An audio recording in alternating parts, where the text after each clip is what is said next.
Chegamos ao quarto tópico da nossa lição, afligindo a alma. Afligir a alma era um outro aspecto relacionado ao dia da expiação.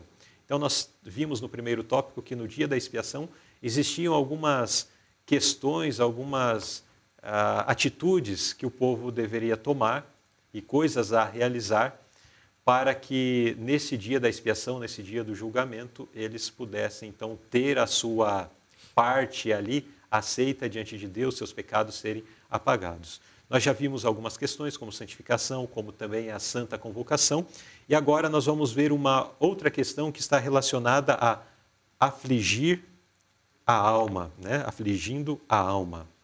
Qual é a única maneira pela qual podemos resistir à aflição deste mundo? Nós sabemos que a vida cristã aqui neste mundo, ela não é simplesmente, como muitos pensam, um mar de rosas, né? Muitas pessoas acham que seguir a Cristo aqui, ele vai ter uma vida só de alegrias, né? Mas não é assim. Jesus disse, nesse mundo tereis aflições. Aqui nós enfrentamos provações, enfrentamos dificuldades, e há muitas vezes, às vezes as provas são tão difíceis que às vezes a pessoa pensa que ele não tem mais solução, ele não vai poder resistir, não vai poder suportar. E muitas vezes ele é tentado a voltar para trás, né? Então aqui o apóstolo Paulo, ele fala que todos nós estamos correndo uma carreira, é a carreira cristã, a carreira para a vida eterna. E agora como nós podemos correr essa carreira e sair vencedor? Olhando para Jesus. Ele diz, olhando para Jesus, que é o autor e o consumador de nossa fé. Então, nós devemos olhar para Cristo. O nosso foco deve estar em Cristo. Quando nós estivermos passando por provações, por dificuldades, quando acharmos que as provas são demais, então nós devemos considerar o que Cristo passou por nós, as provas que Cristo passou, o sofrimento que Cristo teve, e tudo isso por nossa causa. Então, o apóstolo diz assim, considerai aquele que sofreu tais contradições por vós, para que não desfaleçais em vossos ânimos. Então, nós devemos olhar sempre para Jesus e agora buscarmos nos fortalecer em Cristo, nos animar, né, pelo fato de nós podermos estar participando dos mesmos sofrimentos que ele passou. Paulo mesmo disse, né, que ele se alegrava, ele tinha prazer em estar sofrendo ou participar dos mesmos sofrimentos que Cristo suportou por amor a Ele, né? Então, ao olharmos para Jesus, nós vamos obter força. Né? E outro fator também, por que nós temos que olhar para Cristo na nossa jornada? É porque Cristo é o único ser que nunca pecou. Apesar de ser terrivelmente provado, de ser tentado em todas as coisas, não existe nenhum ser humano que foi tentado nesse mundo como Cristo foi, e ele venceu. Então, ele é o nosso exemplo. Agora, se nós formos olhar para o ser humano, para o nosso próximo, aí nós vamos ver defeitos em todos. E agora, olhando e contemplando e nos demorando em contemplar os defeitos dos outros, isso nos atinge e faz com que nós nos sentimos cada vez mais fracos, nós enfraquecemos também na fé e desanimamos também. Especialmente pessoas que estão iniciando na carreira cristã. Muitas vezes tem pessoas que vêm para a igreja e eles acham que a igreja é um lugar só de gente perfeita, né? Só de santo. E quando ele vê ali uma pessoa, às vezes uma pessoa até de influência na igreja, cometendo um ato errado, aí ele acaba se desanimando, né? Por isso que nós temos que olhar para Jesus. Porque erro a gente vai ver em todos nós somos humanos, todos nós cometemos erros, temos nossas falhas. Mas nós temos que centralizar a nossa fé, o nosso olhar em Cristo. Foi o único que foi perfeito.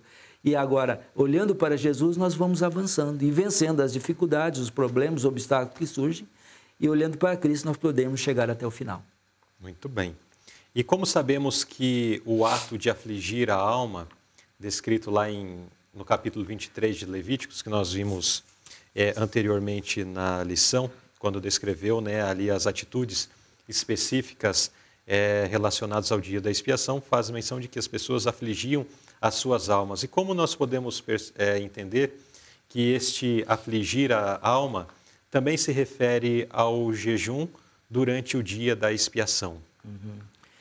O afligir a alma, naquele tempo, era no dia da expiação, né?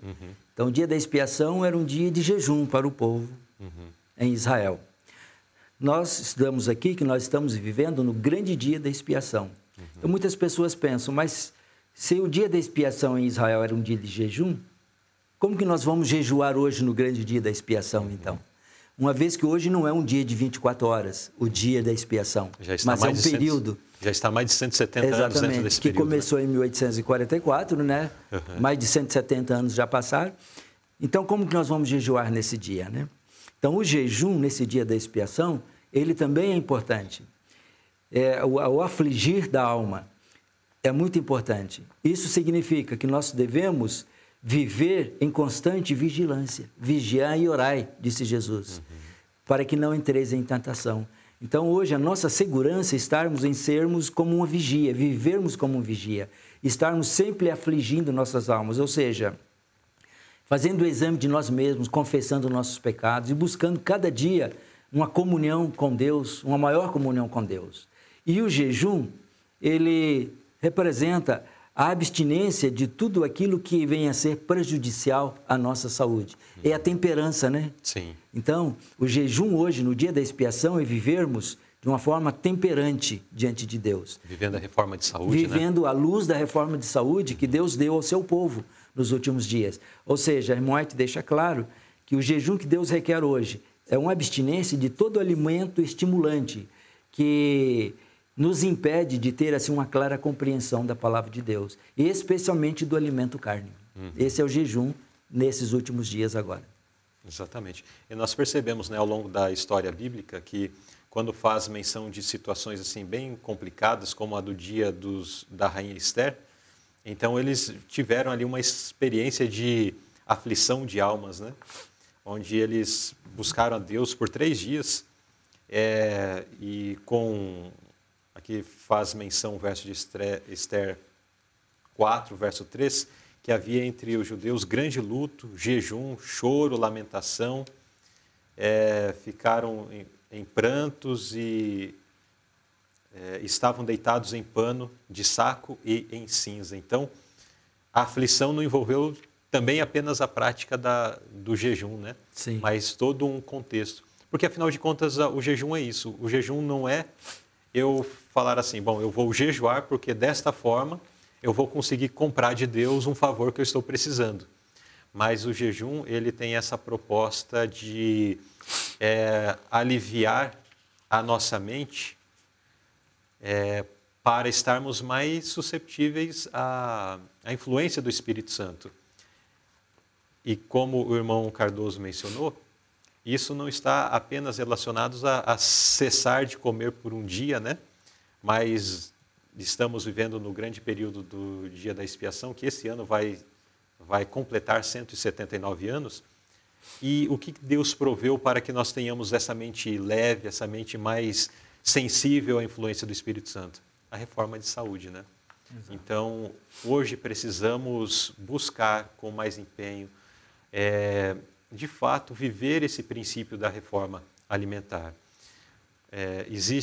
Tem existido uma tendência de se retroceder nesses princípios através do uso de alimentos que são nocíveis. Não são exatamente alimentos proibidos pela pena da inspiração ou mesmo pela Bíblia, mas são alimentos que conhecemos que seus componentes causam dano a este corpo que é templo do Espírito Santo e prejudicam a mente, prejudicam toda a saúde como um todo. Então, vivendo nesse dia da expiação, nesse dia onde lá no passado as pessoas ficavam em jejum, devemos refletir sobre isso, sobre a necessidade de buscarmos com maior empenho a restauração dos princípios relacionados à saúde, que envolve também não só a alimentação, né? Mas o cuidado do corpo como um todo, através de exercício físico adequado, através de descanso adequado e assim por diante. São várias questões aqui que a gente acabou abordando dentro dessa pergunta, mas que são reflexões importantes e oportunas. Pergunta C. Por que é importante manter o corpo sob controle, mesmo em áreas como o jejum? O apóstolo Paulo, ele menciona algumas vezes que nós devemos apresentar o nosso corpo a Deus como um sacrifício, né? Vivo, né? Como nós podemos apresentar o nosso corpo como um sacrifício vivo? Ele diz aqui, é o vosso culto racional. Buscando assim cuidar de todo o nosso ser, né? Especialmente tendo cuidado com a nossa saúde, porque o corpo ele tem que estar em boas condições, a mente em boas condições, para que a gente possa ter assim uma compreensão mais clara das verdades da palavra de Deus, né?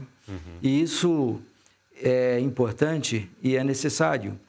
E agora, mesmo ligado, vamos dizer assim, áreas como o jejum, nós falamos que o jejum do dia da expiação hoje seria um regime temperante, né? A abstinência de tudo aquilo que é prejudicial à nossa saúde e optarmos, de acordo com a orientação do Espírito de Profecia, por um regime mais saudável, um regime vegetariano.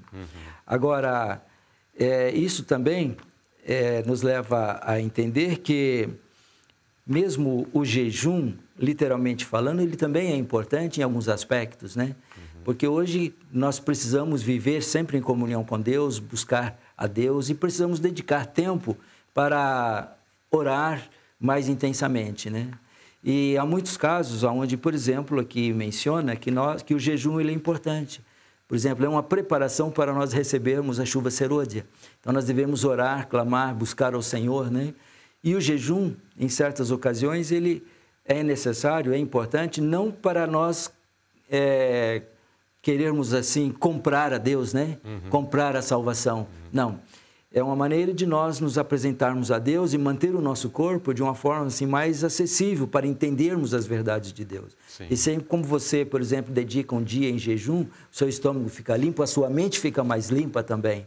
E aí você está em melhores condições de passar em comunhão com Deus. Momentos especiais para a comunhão com Deus. Exato. Então, é o caso que Jesus muitas vezes, ele jejuava, e quando ele jejuava, às vezes ele passava noites inteiras em comunhão com Deus, orando, buscando a Deus. Então, quando ele sentia mais necessidade de dependência de Deus, geralmente ele estava em jejum. É quando a mente está mais limpa para o Deus se comunicar conosco. Muito bem, interessante isso, importante. E precisamos refletir, investir nesse aspecto, né? Porque também era um dos quesitos relacionados ao dia da expiação, lá no Antigo Israel, e estamos vivendo nesse grande dia da expiação.